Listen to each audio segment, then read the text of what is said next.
Bismillahirrahmanirrahim. Assalamualaikum warahmatullahi wabarakatuh. Saya Miftahul Jannah, mahasiswa jurusan Fisika, Fakultas Sains dan Teknologi, Universitas Islam Negeri Alauddin Makassar.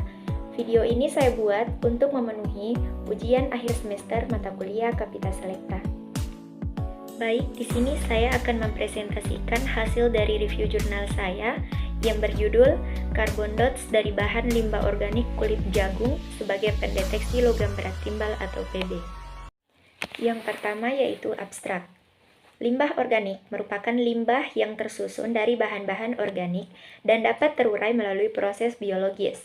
Limbah tersebut akan menimbulkan bau tak sedap saat pembusukan, sehingga perlu penanganan untuk mencegah terjadinya polusi udara. Nah, salah satu penanganan yang dapat dilakukan adalah dengan mengolah limbah organik tersebut sebagai bahan baku carbon dots.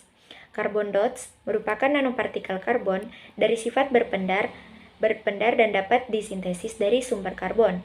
Tantangan sintesis carbon dots adalah dengan memanfaatkan sumber daya alam sebagai bahan bakunya. Penelitian ini bertujuan untuk mengetahui pemanfaatan limbah kulit jagung sebagai bahan carbon dots yang nantinya digunakan untuk mendeteksi logam berat timbal atau PB.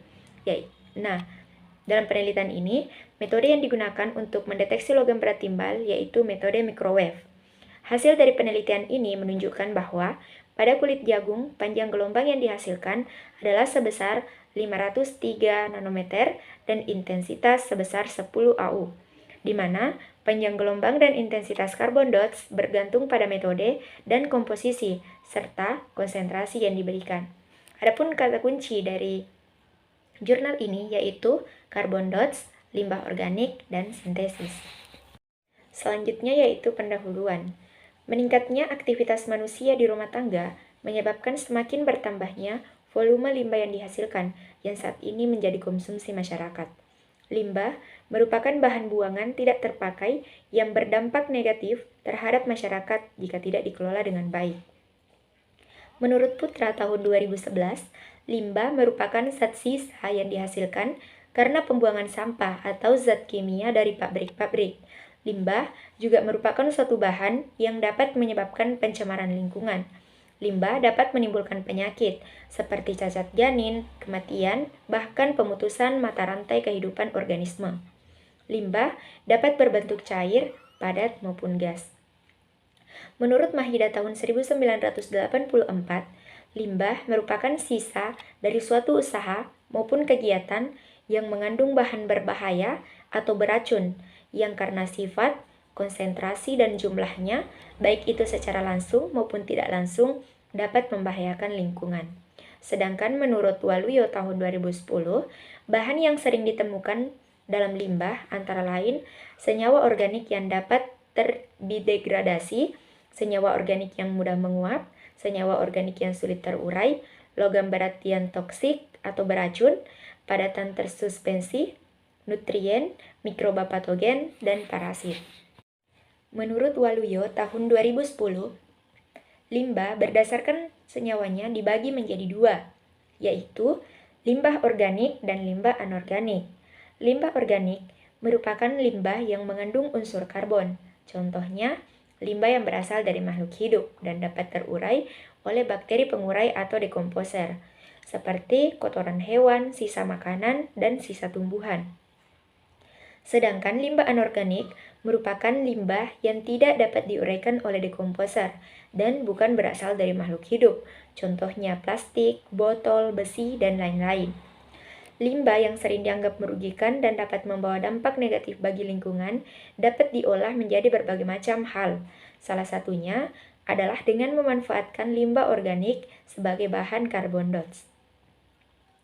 Menurut Purwanto tahun 2008, jagung atau dengan nama latin Zea mays L merupakan salah satu tumbuhan serelia yang bernilai ekonomi dan strategis serta mempunyai peluang untuk kemudian dikembangkan karena kegunaannya sebagai sumber utama karbohidrat dan protein setelah beras, dan juga dapat digunakan sebagai sumber pakan. Sedangkan menurut Castriono dan kawan-kawan tahun 2007, bahwa jagung merupakan tanaman pangan dunia yang terpenting selain gandum dan padi. Jagung tidak hanya dimanfaatkan sebagai bahan pangan, tetapi juga bahan pakan dan bahan industri lainnya. Diperkirakan lebih dari 55% kebutuhan jagung dalam energi digunakan untuk pakan dan 30% sisanya untuk konsumsi pangan dan selebihnya untuk kebutuhan industri lainnya dan bibit. Hal ini menyebabkan kebutuhan akan jagung terus mengalami peningkatan. Menurut Rahmayanti, tahun 2015, karbon dots adalah nanopartikel karbon dengan sifat berpendar dan dapat disintesis dari berbagai sumber karbon. Tantangan sintesis karbon dots adalah dengan memanfaatkan sumber daya alam sebagai bahan bakunya. Karbon dots merupakan bahan karbon baru yang berukuran di bawah 10 nanometer. Sedangkan menurut Sun dan kawan-kawan tahun 2006, karbon dots pertama kali ditemukan oleh peneliti pada tahun 2004 yang secara tidak sengaja menggunakan metode elektroforesis untuk memurnikan single wall carbon nanotubes atau SWCNTS. Hasil ini didapatkan menunjukkan bahwa material yang memiliki sifat fluoresensi termasuk bagian dari SWCNTS. 2 tahun kemudian, peneliti mendapatkan karbon nanomaterial berfluoresensi berukuran 10 nanometer menggunakan abilasi laser dari sumber karbon grafit. Setelah itu, karbon nanopartikel yang berukuran kurang dari 10 nanometer tersebut dikenal sebagai karbon dots, karbon quantum dots, karbon nanodots, atau carbogenic nanodots. Sedangkan menurut Erinaldi dan Asterina, timbal merupakan salah satu logam berat yang digunakan dalam bahan bakar kendaraan bermotor dan menjadi polutan. Timbal atau Pb merupakan logam berat bersifat toksit dan konsentrasinya di lingkungan saat ini dipandang sebagai zat yang berbahaya. Pb atau timbal dalam bentuk senyawa berasal dari pembakaran bahan bakar kendaraan bermotor, emisi industri, dan penggunaan cat bangunan yang mengandung Pb. Toksisitas Pb menghambat enzim yang berperan sebagai antioksidan dan dapat merusak hati. Menurut Stuxbury tahun 2008, timbal atau Pb merupakan bahan toksik yang dengan mudah terakumulasi di dalam organ manusia dan dapat mengakibatkan gangguan kesehatan berupa anemia, gangguan fungsi ginjal, gangguan sistem saraf, otak, dan gangguan kulit. Pb atau timbal yang masuk ke dalam tubuh dapat berupa Pb organik seperti tetraetil Pb dan Pb anorganik seperti oksida Pb. Toksisitas Pb baru akan terlihat bila orang mengkonsumsi Pb lebih dari 2 mg per hari. Ambang batas dari Pb sendiri yang boleh dikonsumsi oleh manusia itu adalah sebesar 0,2 sampai dengan 2 mg per hari. Menurut Nopriani tahun 2011, sebagian besar timbal diakumulasi oleh organ tanaman, seperti daun, batang, akar, dan akar umbi-umbian. Perpindahan timbal dari tanah ke tanaman tergantung dari komposisi dan pH tanah.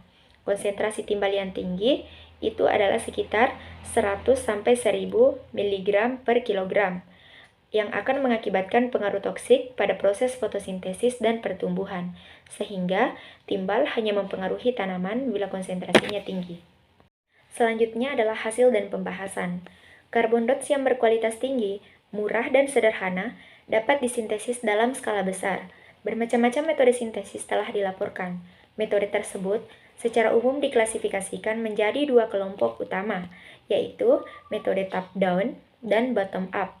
Metode top-down yaitu metode sintesis nanomaterial dengan cara memecah partikel yang berukuran besar menjadi partikel yang berukuran nano atau kecil.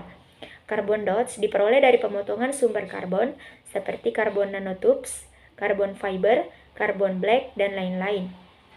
Metode pemotongan ini biasa digunakan adalah dengan menggunakan asam oksida atau HNO3, HSO4 atau campuran.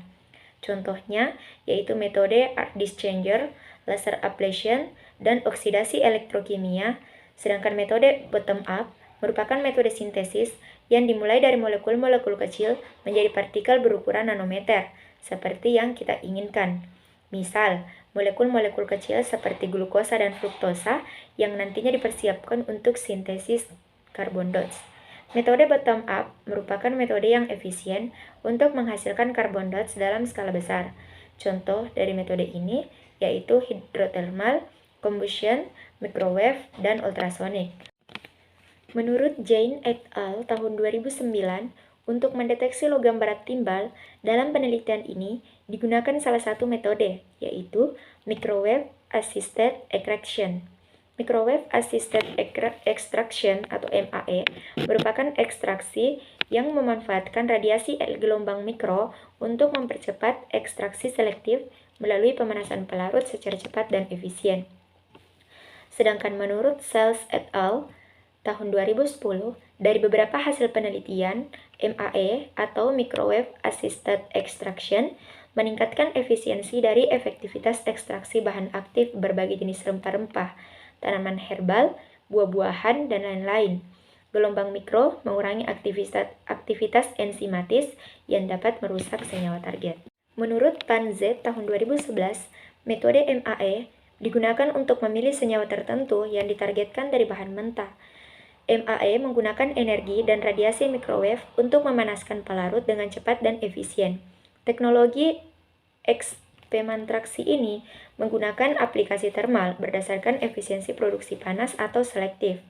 Aplikasinya meliputi ekstraksi senyawa bernilai tinggi dari sumber alami, nutraceutikal, dan bahan fungsional serta bahan aktif dari biomasa.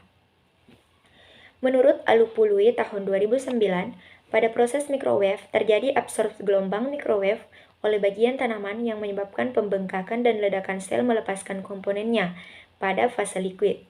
Energi kinetik yang dihasilkan selama pemanasan memicu seluruh massa pada fase liquid untuk meningkatkan laju difusi.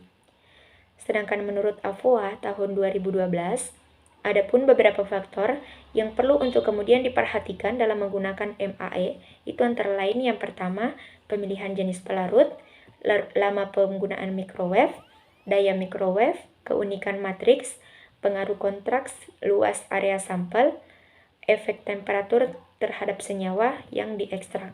Hasil dari beberapa penelitian sebelumnya telah membuktikan bahwa carbon dots dapat dibuat dari bahan limbah organik.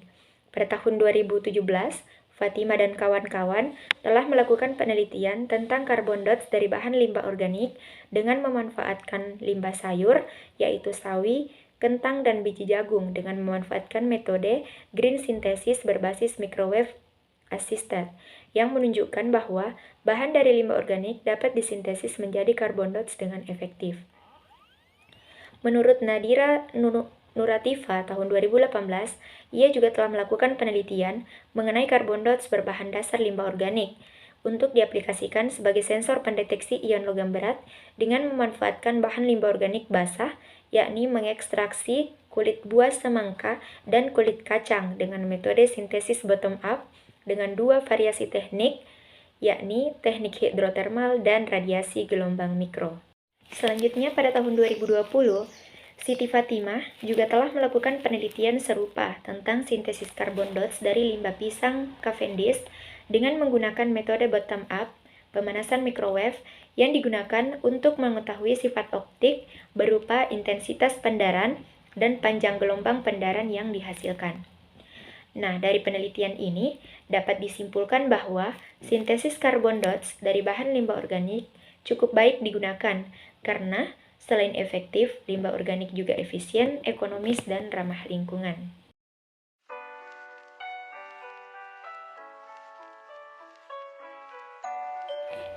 Baik, demikianlah presentasi dari saya. Kurang dan lebihnya mohon dimaafkan. Cukup sekian dan terima kasih. Akhir kata, wabillahi taufiq wal hidayah. Wassalamualaikum warahmatullahi wabarakatuh.